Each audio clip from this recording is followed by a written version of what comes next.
Assalamualaikum warahmatullahi wabarakatuh. Apa kabar sobat-sobat? Sehat selalu ya. Kembali saya Juang Tamrin, calon guru penggerak angkatan 5 asal sekolah SMA Negeri 12 Utara, Provinsi Sulawesi Selatan, akan memaparkan tugas modul 1-4A8 koneksi antar materi. Tujuan materi ini adalah memahami keterkaitan konsep budaya positif dengan materi pada modul 11, 12, dan 13. Kemudian dapat menyusun langkah dan strategi yang lebih efektif, konkret, dan realistis untuk mewujudkan budaya positif di sekolah. Baik, sebagaimana filosofi pendidikan nasional Ki Hajar Dewantara mengatakan bahwa tujuan pendidikan itu adalah menuntun segala kekuatan kodrat yang ada pada anak-anak agar mereka dapat mencapai keselamatan dan kebahagiaan yang setinggi-tingginya baik sebagai manusia maupun anggota masyarakat. Oleh karena itu, semboyan yang menjadi pegangan sebagai tenaga pendidik sampai saat ini adalah Ngarso Sungtulodo Imadya Mangunkarsa Puri Handayani, yang bermakna di depan memberi contoh, di tengah membangun semangat, dan di belakang memberi dorongan. Ki Hajar Dewantara menyatakan bahwa untuk mencapai kemerdekaan atau dalam konteks pendidikan kita saat ini menciptakan murid yang merdeka, syarat utamanya adalah harus ada disiplin yang kuat. Disiplin yang dimaksud di sini adalah disiplin diri, memiliki motivasi internal. Oleh karena itu, disiplin dimulai dari diri sendiri sehingga memudahkan menggerakkan orang lain. Sebagaimana makna disiplin positif yang dimukakan oleh Ki Hajar Dewantara maupun Dain Gosen, di mana kedua pakar pendidikan mengartikan disiplin sebagai bentuk kontrol diri, yaitu belajar untuk kontrol diri agar dapat mencapai suatu tujuan mulia. Tujuan mulia di sini mengacu pada nilai-nilai atau prinsip-prinsip mulia yang dianut seseorang. Dan maka nilai tersebut adalah nilai kebajikan yang universal. Tujuan mulia dari penerapan disiplin positif adalah agar terbentuk murid-murid yang berkarakter, berdisiplin, santun, jujur, peduli, bertanggung jawab, dan merupakan pembelajar sepanjang hayat sesuai standar kompetensi lulusan yang diharapkan. Program disiplin positif yang berpusat pada murid yang dikemukakan oleh Dayan Gosen dengan pendekatan restitusi yang disebut dengan 5 posisi kontrol. Dayan Gosen dalam bukunya Restitution, Restructuring School Discipline tahun 1998 mengungkapkan bahwa guru perlu meninjau kembali penerapan disiplin di dalam ruang-ruang kelas mereka. Apakah telah efektif ataukah berpusat pada peserta didik? Apakah memerdekakan dan memandirikan murid? Atau bagaimana dan mengapa? Nah, dengan melalui serangkaian riset dan berdasarkan pada teori kontrol Dr. William Glasser, berkesimpulan ada 5 posisi kontrol yang diterapkan seorang guru atau orang tua ataukah atasan dalam melakukan kontrol.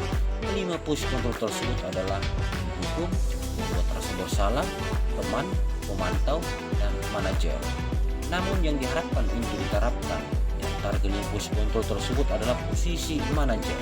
Karena posisi inilah murid dapat menjadi pribadi yang mandiri, merdeka, dan bertanggung jawab atas segala perilaku dan sikapnya, yang pada akhirnya dapat menciptakan lingkungan yang positif, nyaman, dan aman.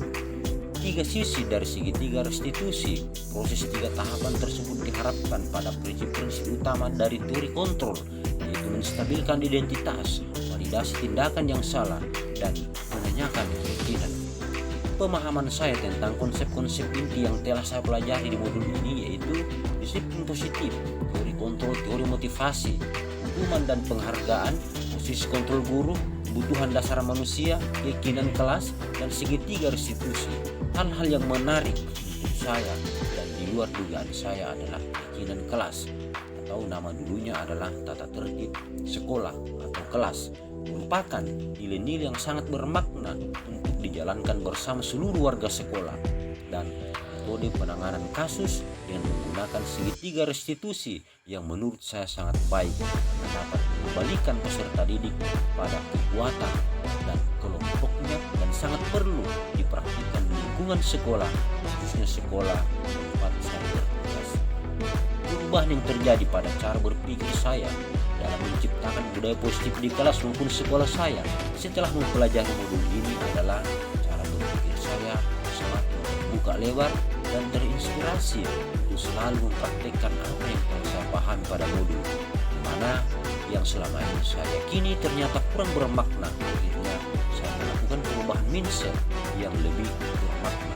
Pengalaman yang pernah saya alami terkait penerapan konsep-konsep inti dalam modul budaya positif baik di lingkungan kelas maupun sekolah saya adalah ketika saya mulai mempraktikkan kepada peserta didik tentang penanganan kasus siswa malas masuk ke ruangan kelas dengan metode segitiga restitusi, dan alhamdulillah berjalan baik tanpa ada beban baik saya maupun siswa, sehingga saya merasa senang dan gembira.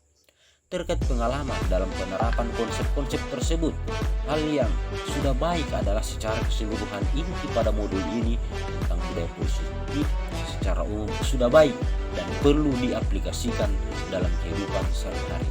Sebelum mempelajari modul ini, ketika berinteraksi dengan murid berdasarkan 5 posisi kontrol, posisi yang paling sering saya pakai adalah posisi pemantau.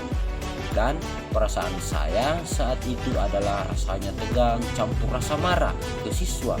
Dan setelah mempelajari modul ini, posisi yang saya pakai adalah posisi manajer.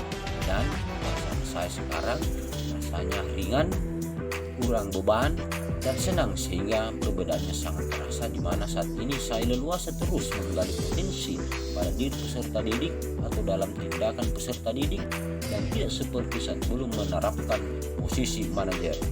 Hati terus bergejolak, tidak tenang ketika menemukan siswa yang bermasalah karena hanya mengacu pada tata tertib sekolah. Dan sekarang alhamdulillah terasa rileks dan percaya diri. Sebelum mempelajari modul ini, saya belum pernah menerapkan segitiga restitusi. Restitusi ketika menghadapi permasalahan murid saya, di mana tahapan yang saya praktekkan adalah 3 tahap yang dimulai dari menstabilkan identitas, validasi tindakan yang salah, dan menanyakan keyakinan. Saya mempraktekannya sesuai dengan tahapan, namun masih perlu banyak latihan, utamanya dalam mengontrol emosi agar terbiasa dalam penanganan kasus-kasus peserta didik ke depannya.